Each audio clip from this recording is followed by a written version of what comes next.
ஸ்ரீ குருப்பியோ நமக. ஆன்மீக அன்பர்களுக்கு வணக்கம். இன்றைக்கி நம்ம என்ன பார்க்க போகிறோம்னாக்கா, ஹனுமனோட அந்த வாலில் பார்த்திங்கன்னா அழகாக ஒரு மணி வந்து தொங்கிட்டு இருக்கும். பார்த்துருக்கீங்களா? அந்த மணி யாரோட மணி? அந்த மணி எப்படி வந்து ஹனுமன் கிட்ட வந்து சேர்ந்தது? இதுதான் நம்ம இன்னைக்கு பார்க்க போகிறோம். ரொம்ப அழகான கதை. இந்த கதையை கேட்க நீங்கள் ரொம்ப ஆவலாக இருப்பீங்க அப்படிங்கிறது எனக்கு தெரியும். கதையை பார்த்துடலாங்களா? ராமர் வந்து யுத்தத்துக்கு வந்து ரெடி ஆயிட்டாருங்க. சீதையை மீட்க ராவணனோடு போர் புரிய இலங்கைக்கு வந்து புறப்பாடு அப்படிங்கிறது ஆயிடுச்சு. அப்போ போருக்கான ஆயுத பணிகள் எல்லாம் நடந்துட்டு இருக்கு. அப்போ பார்த்தீங்கன்னாக்கா வானர படைகளை வந்து திரட்டி கொண்டிருந்தார் ஸ்ரீராமபிரான். வானரங்கள்லேயே பார்த்தீங்கன்னா பல வகை வந்து வானரங்கள் வந்து இருக்கு இல்லைங்களா? மிகவும் உயரமான வானரம் இருக்கு, நல்ல சிங்க முகம் கொண்ட வானரம், பல வகை வானரங்கள் வந்து இருக்கு. அதுல ஒரு வகை வானரம் பார்த்தீங்கன்னாக்கா சிங்கலிகா வானரம் அப்படின்னு சொல்லுவாங்க. இந்த வானரம் எப்படி இருக்கும்னு பார்த்தீங்கன்னாக்கா குள்ளமான உருவம் வந்து இதுக்கு வந்து இருக்கு. இதோட தனித்தன்மை என்ன, இதோட ஸ்பெஷாலிட்டி என்னன்னு கேட்டிங்கனாக்கா, இது வந்து கூட்டமாக தாங்க போகும். அதாவது 1000 வானரங்கள் வந்து ஒன்னா சேர்ந்து கூட்டமா சென்று எதிரியின் படை வீரர்கள் மேல விழுந்து பற்களால கடித்து குதறி நகங்களால் பிராண்டியும் போரிடும் குணம் வந்து இந்த சிங்கலிகா குரங்குகளுக்கு வந்து இருக்கு.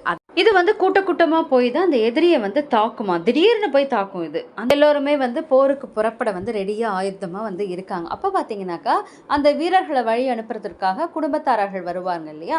இந்த சிங்கலிகா குடும்பத்தாரர்களும் வராங்க. வரவங்களுக்கு என்னன்னாக்கா கண்கள்ல வந்து கண்ணீருங்க.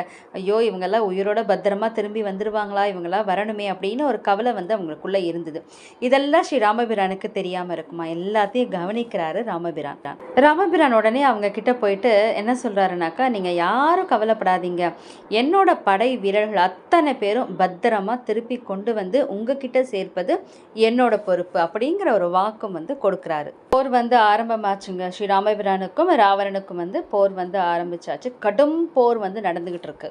ராவணனோட படையில பாத்தீங்கன்னா பல முக்கியமான வீரர்களை வந்து பல தலைவர்களை வந்து ஸ்ரீ ராமபிரானும் லக்ஷ்மணரும் சேர்ந்து வீழ்த்திடுறாங்க. அப்ப ராவணனுக்கு வந்து கொஞ்சம் துளியோண்டு அந்த பயம் அப்படிங்கிறது எட்டி பார்க்க ஆரம்பிச்சிடுச்சுங்க. என்ன பண்றாருனாக்கா, தன்னோட தம்பியான கும்பகர்ணன் மேல அவருக்கு அலாதியான நம்பிக்கை, மிகப்பெரிய ஒரு நம்பிக்கை வந்து கும்பகர்ணன் மேல வந்து ராவணனுக்கு வந்து இருக்கு. உடனே போய் என்ன பண்றாருனாக்கா கும்பகர்ணன் வந்து எழுப்புறாரு. கும்பகர்ணன் வரம் வாங்கியிருக்கான் இல்லையா? யாருமே வந்து தூங்கிக்கிட்டே இருக்கிற வரம் வந்து வாங்க மாட்டாங்க. ஆனா கும்பகர்ணன் எப்படி வாங்கினா அப்படின்னு கேட்டீங்கன்னாக்கா, ஒரு தடவை கும்பகர்ணன் வந்து பிரம்மாவை நோக்கி வந்து ஒரு பெரிய வேள்வி, ஒரு தவம் வந்து செய்யறான். என்ன வரம் கேட்க போறான் அப்படின்னு பாத்தீங்கன்னாக்கா, இந்திராசனத்தை கேட்போம். அதாவது இந்திரனோட அந்த பதவி, அந்த இருக்கை வந்து கேட்கலாம் அப்படிங்கிற மாதிரி யோசிக்கிறான். ஆனா அதுக்கு பதிலா நித்ராசனத்தை வந்து கேட்கிறான். அதாவது தூங்குற படுக்கை. அழகா வந்து சொல்லுவாங்க நிர்தேவதத்தை, அதாவது தேவர்களை நிர்மூலமாக்குவது அப்படிங்கிற வரம் வாங்கறதுக்கு பதிலாக நித்ராவத்வம், அதாவது தூக்கம் வந்து வேணும் அப்படிங்கிற வரத்தை வந்து வாங்குறாரு. ஏன்னாக்கா இந்திரன் என்ன பண்றாரு நடுவுலன்னு பாத்தீங்கன்னாக்கா, சரஸ்வதி தேவியை நோக்கி பிரார்த்தனை பண்றாரு. அதாவது இவர் வந்து இந்த மாதிரி வரம் வாங்கிட்டா என்ன ஆகும் இல்லையா உலகம், அதனால என்ன வரம் வாங்குறாருனாக்கா, அம்மா நீ போய் கும்பகர்ணன் நாக்குல போய் உட்காந்து அந்த நாக்கை வந்து கட்டிடுமா அப்படிங்கிற வரத்தை வாங்குறதால இவர் என்ன பண்றாருனாக்கா, இந்திராசனம் அப்படின்னு சொல்றதுக்கு பதிலா நித்ராசனம் அப்படிங்கிற வார்த்தை சரஸ்வதி தேவியால அது வந்து வெளியில வந்துருது. பிரம்மதேவரும் அந்த வரத்தை வந்து சந்தோஷமா கொடுத்துடுறாரு. அதனாலதான் கும்பகர்ணன் பாத்தீங்கன்னாக்கா 6 மாதம் வந்து தூங்குறான், 6 மாதங்கள் வந்து விழித்திருக்கிறான். அப்ப ராவணன் வந்து என்ன பண்றாருனாக்கா கும்பகர்ணன் வந்து எழுப்புறாரு. எழுப்பிட்டு இந்த மாதிரி வந்து ராமரோட போர் எல்லாமே சொல்றாரு.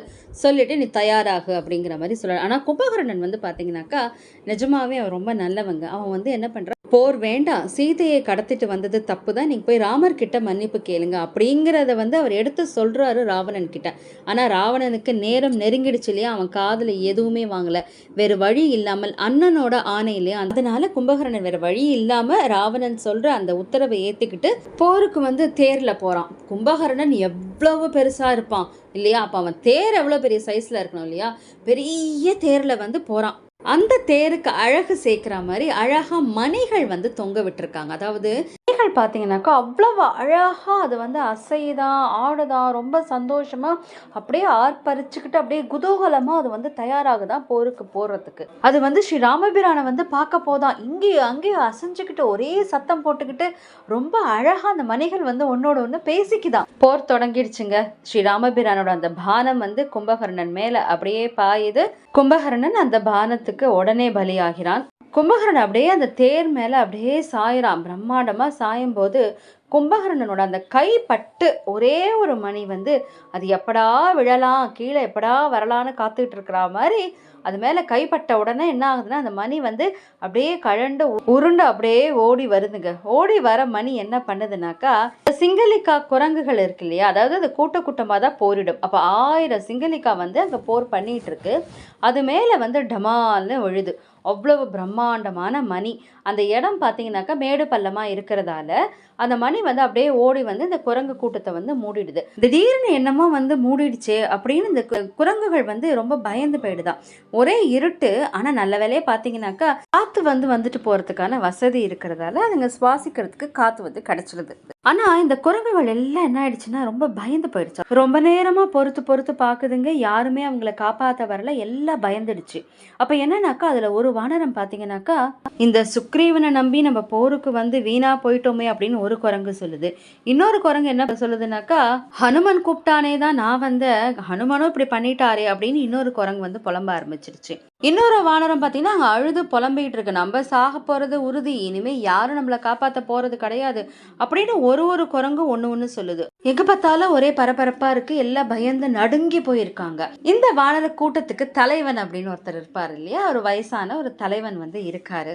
வந்து எல்லா வானரத்தையும் வந்து அடக்குது. எல்லாம் கொஞ்சம் பொறுமையாக இருக்கீங்களா அப்படின்னு அதட்ட ஆரம்பிச்சிடுச்சு. ஏன்னா அங்கே நிலைமை பார்த்தீங்கன்னாக்கா கட்டுக்கடங்காமல் போயிட்டு இருக்கு. பயத்திலே செத்து போயிடுவாங்க போல இருக்கு. அந்த மாதிரி எல்லா குரங்கும் வந்து நடுங்க ஆரம்பிச்சிடுச்சு. பயம் எல்லாருக்கும் அப்படியே ஒன்னோட ஒன்று தொத்திக்கிச்சு. பயம் வந்து அந்த பயத்தை போக்குவதற்காக இந்த குரங்கு அந்த மூத்த வானரம் என்ன பண்ணுதுனாக்கா, எல்லாரும் கொஞ்ச நேரம் அமைதியா பொறுமையா இருங்க, நம்ம ராமர் ஸ்ரீ ராமபிரான் வந்து நம்ம எல்லாரையும் காப்பாத்திடுவாரு.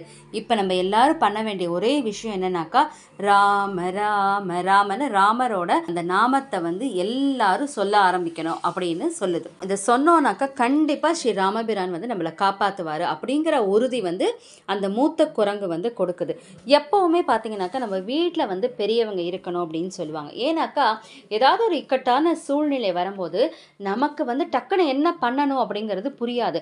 ஆனால் இதே பெரியவங்க இருக்கிறாங்கனாக்கா அவங்க கொஞ்சம் யோசிப்பாங்க. நிதானமாக யோசிச்சு இந்த வழியில் போகலாம், இதை பண்ணலாம் அப்படிங்கிற ஒரு ஐடியா கொடுக்கறது யாருன்னாக்கா கண்டிப்பாக நம்ம வீட்டில் இருக்க பெரியவங்க தாங்க. அதனால வீட்டில் பெரியவங்க இருக்கிறாங்க அப்படின்னாக்கா அவங்க வார்த்தைக்கு கண்டிப்பாக நம்ம வந்து மதிப்பு கொடுக்கணும். எல்லாம் சேர்ந்து கண்ணை மூடிக்கிட்டு ஸ்ரீ ராமபிரானோட அந்த நாமத்தை ராமரை மனசுல நினைச்சுக்கிட்டு ராம் ராம் ராம் ராம்னு ஜபம் செய்ய ஆரம்பிச்சு. இந்த மணி வந்து அவங்கள மூடிட்டு இருக்கு இல்லையா, அந்த மணியும் சேர்ந்து பார்த்தீங்கன்னாக்கா ராமரோட அந்த நாமத்தை வந்து அதுங்களோட சேர்ந்து சொல்ல ஆரம்பிச்சிடுச்சு. ஏன்னா அது போக வேண்டிய இடம் வந்து அப்பேற்பட்ட இடங்க. இது அத்தனை குரங்குகள் 1000 குரங்குகள் ஒன்று கூடி அந்த ராமன் நாமத்தை ஜபிக்கும் பொழுது அப்ப எந்த மாதிரியான ஒரு அதிர்வலை வந்து அங்க இருக்கும் இல்லையா. அதனாலதான் கூட்டு பிரார்த்தனை அப்படிங்கிறது ரொம்ப முக்கியம் சொல்லுவாங்க. ஸ்ரீ ராமபிரானம் வந்து ராவணனை வந்து கொன்னுட்டாரு. போர் வந்து முடிஞ்சிருச்சு. சீதையை மீட்டு அயோத்திக்கு வந்து திரும்ப போறதுக்கான ஆயுத பணிகள் வந்து நடந்துட்டு இருக்கு.